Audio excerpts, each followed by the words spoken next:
Hello everyone, నేను మీకు are programming ఆన్లైన్లో ఎలా చేయాలని నేర్పిస్తాను కదా.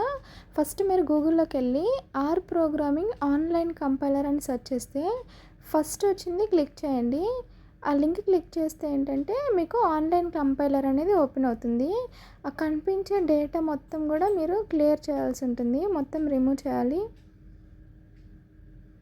డేటాని రిమూవ్ చేసిన తర్వాత మీరు కోడింగ్ చేయడం స్టార్ట్ చేయొచ్చు. మీరు ఆన్లైన్లో ఈజీగా పీసీలో కానీ ల్యాప్టాప్లో కానీ ఆర్ ఈవెన్ మీ మొబైల్ ఫోన్స్లో కూడా ఈజీగా కోడింగ్ అనేది చేసుకోవచ్చు.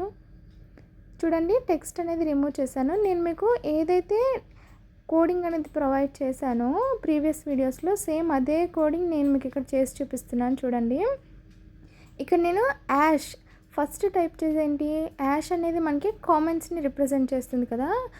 ఆర్ ప్రోగ్రామింగ్లో కామెంట్స్ని టైప్ చేయాలి అంటే మనం యాష్ అనే సింబల్ని యూజ్ చేసి మనం ఏ కామెంట్స్ అయితే మెన్షన్ చేయాలనుకుంటున్నామో ఆ కామెంట్ని అక్కడ మెన్షన్ చేయాల్సి ఉంటుంది. అక్కడ నేను చూడండి యాష్ ప్రింట్ టెక్స్ట్ అంటే నేను టెక్స్ట్ని ప్రింట్ చేయండి అనే కామెంట్ని ఎంటర్ చేశాను. ఇక్కడ చూడండి నెక్స్ట్ లైన్లో ప్రింట్ మనం బ్రాకెట్స్ తీసుకోవాలి. సో ప్రింట్ అనేది అవుట్పుట్ స్టేట్మెంట్. మీకు అవుట్పుట్ ప్రింట్ అవ్వాలి అంటే ప్రింట్ అనే స్టేట్మెంట్ని యూస్ చేసుకోవాలి. సో ప్రింట్ అని బ్రాకెట్స్ ఓపెన్ చేసి బ్రాకెట్స్లో మనం టెక్స్ట్ని ప్రింట్ చేస్తున్నాం కాబట్టి డబల్ కోట్స్ అనేవి యూస్ చేయాలి టెక్స్ట్ని రిప్రజెంట్ చేయడానికి. ఇక్కడ నేను టెక్స్ట్ హలో ఆర్ ప్రోగ్రామింగ్ అని రాసాను. చూడండి, మిడిల్లో కామా అనేది మెన్షన్ చేశాను. టెక్స్ట్ని మనం ఎప్పుడు రిప్రజెంట్ చేసినా సరే డబుల్ కోట్స్ని యూజ్ చేయాలి. నెక్స్ట్ మనం అవుట్పుట్ క్లిక్ చేసి రన్ చేసామంటే చూడండి మీకు అవుట్పుట్ వచ్చింది. హలో ఆర్ ప్రోగ్రామింగ్ అనే టెక్స్ట్ అనేది మీకు ప్రింట్ అయింది కదా అవుట్పుట్లో. సో ఈ విధంగా మీరు కోడింగ్ అనేది ఆన్లైన్ కంపైలర్లో చేసుకోవచ్చు. అండ్ నెక్స్ట్ కోడింగ్ చేస్తున్నా చూడండి. నెక్స్ట్ సింపుల్ ప్రోగ్రామింగ్ మీకు ఏదైతే నేను ప్రొవైడ్ చేశానో సేమ్ అదే ప్రోగ్రామింగ్ చేస్తున్నా. సేమ్ ఇక్కడ కూడా సిమిలర్గా యాష్ అని ఒక కామెంట్ మెన్షన్ చేస్తున్నా. బేసిక్ అర్థమెటిక్ అనే కామెంట్ని మెన్షన్ చేశాను. చూడండి, నెక్స్ట్ లైన్లో మీరు ఎక్స్ అనే ఒక వేరియబుల్ని తీసుకొని ఆ వేరియబుల్కి మనకి అసైన్మెంట్ ఆపరేటర్ అని అంటాం మేము. ఈ అసైన్మెంట్ ఆపరేటర్ ఏంటంటే వేరియబుల్స్కి వాల్యూస్ని అసైన్ చేయడానికి యూస్ చేస్తారు. మీకు ఏ ప్రోగ్రామింగ్ లాంగ్వేజెస్లో అయినా అసైన్మెంట్ ఆపరేటర్స్ ఉంటే చాలా ఇంపార్టెంట్. అప్కమింగ్ వీడియోస్లో నేను ఆపరేటర్స్ గురించి టాపిక్ ఎక్స్ప్లెయిన్ చేసినప్పుడు డెఫినెట్లీ ఈ అసైన్మెంట్ ఆపరేటర్స్ గురించి ఎక్స్ప్లెయిన్ చేస్తాను. నెక్స్ట్ చూడండి, ఎనదర్ వేరియబుల్ తీసుకున్నా. ఎనదర్ వేరియబుల్ ఈస్ వైకి 5 అనే వాల్యూని అసైన్ చేశాను.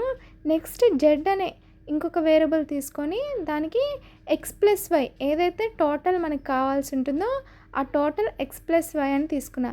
ఇక్కడ నేను ఎడిషన్ చేయాలనుకుంటున్నా కాబట్టి 2 నెంబర్స్ని x+yగా తీసుకున్నా. మీరు సబ్ట్రాక్షన్ చేయొచ్చు, మల్టిప్లికేషన్ చేయొచ్చు, డివిజన్, అలాగా మీరు ఏ ఆపరేషన్ పర్ఫార్మెన్స్ చేయాలనుకున్నా ఆ వేరియబుల్ అనేది తీసుకోవచ్చు.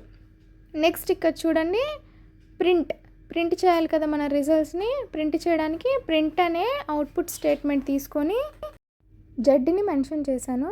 జెడ్లోనే కదా మనం x+y అనే స్టేట్మెంట్ని పెట్టింది.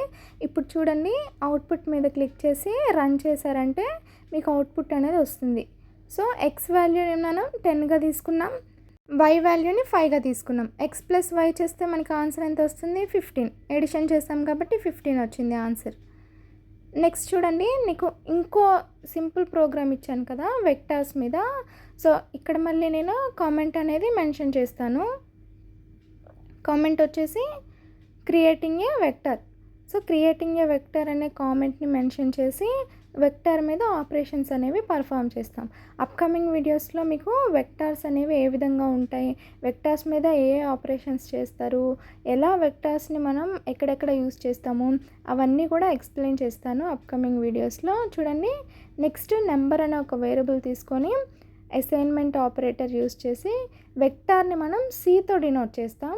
సో వెక్టార్ మీన్స్ ఏం లేదు, సెట్ ఆఫ్ నెంబర్స్ అనమాట. ఒక బంచ్ ఆఫ్ నెంబర్స్ని మనం ఒకే దాంట్లో మెన్షన్ చేయాలి, ఒక సెట్గా తీసుకోవాలి అంటే దాన్ని వెక్టార్ అని అంటాము. సో సిగా మెన్షన్ చేస్తాము. ఇక్కడ నెంబర్ ఆఫ్ వాల్యూస్ అనేవి తీసుకోవచ్చు అనమాట. ఇక్కడ చూడండి, నేను 5 వాల్యూస్ మెన్షన్ చేశాను. మీకు ఏదైతే ప్రీవియస్ వీడియోస్లో ఏ ప్రోగ్రామింగ్ అయితే నేను మీకు ఇచ్చానో సేమ్ అదే ఇక్కడ చేస్తున్నాము. ఇక్కడ చూడండి 10 to 50 నెంబర్స్ తీసుకున్నాను ఇక్కడ.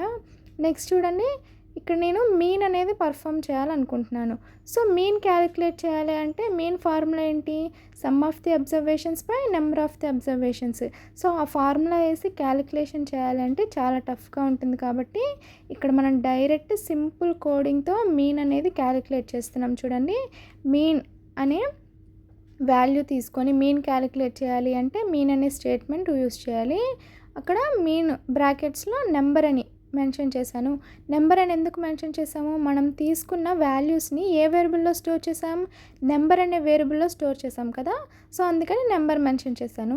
మీరు వేరియబుల్ అనేది ఏమైనా తీసుకోవచ్చు, XYZ అలాగా, నెంబర్ అని, నెంబర్స్ అని, వెక్టార్ అని, సో ఏ విధంగా అయినా తీసుకోవచ్చు.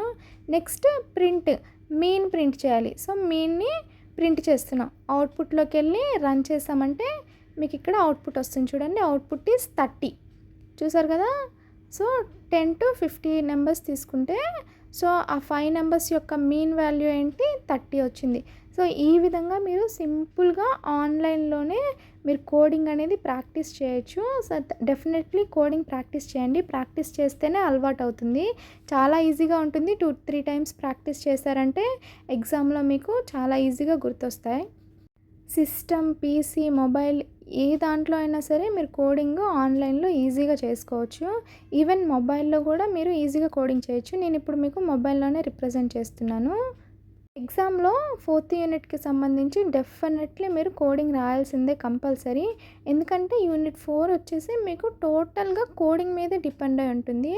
ఖచ్చితంగా ప్రోగ్రామ్స్ రాస్తేనే మీకు మంచి మార్క్స్ వస్తాయన్నమాట. సో అసలు మిస్ చేసుకోకండి. Thank you for watching.